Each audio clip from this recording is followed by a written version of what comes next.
안녕하세요, 루정입니다. 편안한 주말 보내셨습니까? 첫 번째 소식이고요. 캐시우드가 운영을 하는 아크 인베스트먼트 ETF로 자금이 계속 유입이 되고 있다고 블룸버그에서 밝혔습니다. 이날 ARKK 주가는요, 올해 61%가 하락을 하였고요. 주가가 떨어지는데도 불구하고 투자금 유입은 이례적인 일이라고 말을 했습니다. 그 이유에 대해서는요, 아크가 구사하는 일관성 있는 투자에 열광하는 투자층이 두텁기 때문이라고 말을 합니다. 애플의 턴어라운드 시장에 바닥이 있다는 신호였을까요?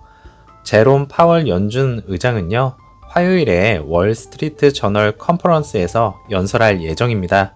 6월에는 50 베이시스 포인트 금리 인상을, 7월에는 또 다른 금리 인상을 예상을 하고 있고요.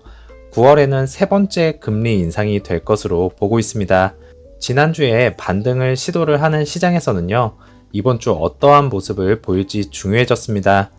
많은 투자자들이 현재 애플의 주가에 큰 관심을 보이고 있고요.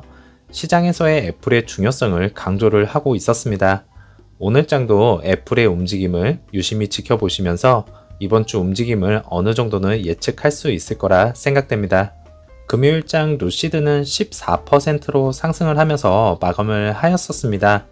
오늘장에서는 퓨처스 상황으로 봐서는 시장이 2거래일 연속으로 상승을 하였기 때문에 차익 매물이 나오지 않을까 생각이 되고 있고요. 그로 인해서 루시드도 하락이 예상은 되지만 큰 폭으로 하락을 하지 않는 모습을 보여주었으면 좋겠고요. 장 후반부에는 보합이나 상승으로 마감을 하였으면 좋겠습니다. 루시드의 이번 주 긍정적으로 봐야 할 부분은요, 수요일에 있을 사우디와의 공장 체결 계약이 남아있기 때문에 체결 소식과 함께 다시 상승으로 이어지는 모습을 꼭 보여주었으면 좋겠습니다. 이제 13일자로 보고가 된 기관 현황입니다. 593개의 기관이 들어온 것을 볼 수가 있겠고요. 71.93%의 기관 점유율을 볼 수가 있겠습니다. 13일자 기관들 업로드를 살펴보면요, 그동안 수많은 기관들이 들어온 것을 볼 수가 있겠습니다. 여기서 한번 봐야 할 부분은 모건 스탠리와 뱅가드입니다. 모건 스탠리는 아시다시피 아담 조나스가 12불에도 불구하고요, 모건에서는 230만 주를 매수를 한 것을 볼 수가 있겠고요. 왜 12불까지 기다리지 않고 매수가 들어왔는지는 다들 아실 겁니다. 이거겠죠. 뱅가드 역시 4천만 주를 매수를 하였고요.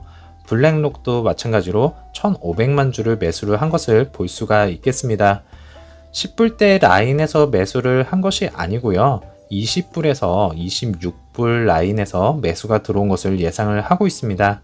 그리고 항상 저희가 보는 오더 플로우에서요, 9거래일 연속으로 셀이 나왔던 부분은 추후 어떠한 기관이 셀을 한 것인지 확인이 가능할 것 같습니다.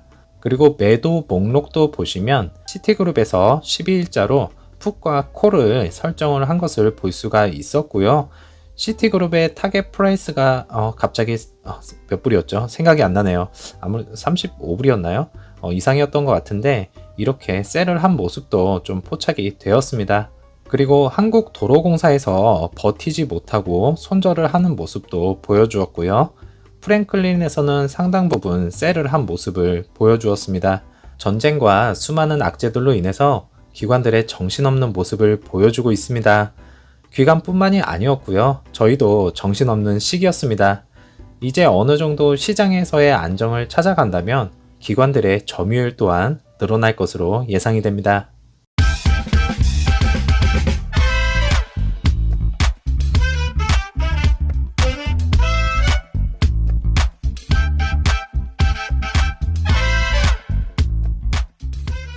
루시드 에어의 일렉트릭 컴퍼니는요, 5월 20일에 금요일 오후 4시부터 6시까지 BCYC에서 독점적인 테스트 드라이브 이벤트를 개최를 합니다. 18개 지점에서 15분 동안 테스트 드라이브를 할 수가 있겠고요. 간단한 시승으로 루시드 에어를 체험을 할 수가 있고, 그로 인해서 만족을 느낀다면 예약으로 이루어지지 않을까 생각이 됩니다. 오토파크 휠 커브 어시스트는요, 차량 안전을 향상시키기 위해 휠을 자동으로 억제한다고 합니다. 이러한 경우에는 내리막길에 차량을 주차를 했을 경우에 차량의 미끄럼 방지 차원에서 이 기능이 추가된 것으로 보여지고는 있지만요. 굳이 이렇게까지 해야 하는지에 대해서는 약간의 의문이 가기도 합니다. 미국 캘리포니아 헌팅턴 비치 축제에서요. 루시드 에어가 참석을 한 것을 볼 수가 있겠고요. 수많은 슈퍼카와 함께 루시드 에어가 있는 것을 확인을 할 수가 있었습니다. 수많은 인파들이 모여들었던 것으로 예상을 하고 있고요. 루시드를 궁금해했던 사람들까지도 실내 등을 구경을 하면서 즐기는 모습을 볼 수가 있었습니다. 미국은 참 부러운 것이 이러한 행사를 많이 개최를 하는 것 같아서 참 부럽습니다. 국내에서는요, 모터쇼 아니면 이렇게 한자리에서 볼 수 있는 기회가 없는 게 아쉽고요. 국내에서도 이러한 행사들이 많이 개최를 했으면 좋겠습니다. 스마트한 포트폴리오를 위해서 고려할 가치가 있는 두 가지 EV 주식에서는요, 루시드 그룹과 차징 포인트 홀딩스가 있었습니다. 데이터에 따르면요, 금융 블로거의 의견은요, 77%가 강세를 보였고요. 평균은 66%에 달한다고 합니다. 루시드 주가는 글로벌 경제 불확실성과 공급망 문제로 인해서 6개월 동안 60% 이상 하락을 했지만요. EV 부분은 향후 상당한 성장을 할 것으로 예상이 됩니다. 전 세계적으로 더 많은 국가들이 탄소를 줄이기 위해서 전기 모드를 채택을 하고 있고요. 이러한 섹터가 호황을 누리려면 시간 문제일 뿐이고 변화의 과정에서는 루시드 그룹이 있겠고요. 세계 최고의 기술력으로 세계 최고의 기업으로 성장을 해주기를 바라겠습니다. EV 주식은 부스트를 받지만 루시드 주식은 매수입니까? 아니면 인베스터가 인내심을 가져야 합니까? 라는 내용에서는요. 현재 EV 시장은 다시금 살아나고 있고요. 시장의 하락과 공급망 문제 등이 큰 타격을 주었고 그로 인해서 투자자들을 패닉 상태로 빠져들게 만들었었습니다. 하지만 지난주 2거래일 동안 큰 폭으로 다시 상승을 하면서 EV 시장이 다시 살아나는 것이 아닌가라는 것과 금리가 예상보다 빠르게 인상이 되지 않을 것이고요. 75 베이시스 포인트가 아닌 50 베이시스 포인트로 확실하게 언급을 하면서 투자 심리를 다시 살린 것이 아닌가 생각이 됩니다. 이번 하락으로 인해서 투자자들이 공포심에 많이 떠난 것으로 보입니다. 아시다시피 이번 하락은요, 시장에서의 약세로 인해서 모든 종목들이 하락을 한 것이고요. 이것이 루시드만의 문제였다면 심각하게 받아들였을지도 모르겠습니다. 루시드 그룹은 현재 많은 것을 진행을 하고 있고요. 기업에 대한 방향성은 바뀐 것이 없습니다. 이번 주도 지속적인 상승을 기대를 해보면서요. 오늘은 마무리하겠습니다.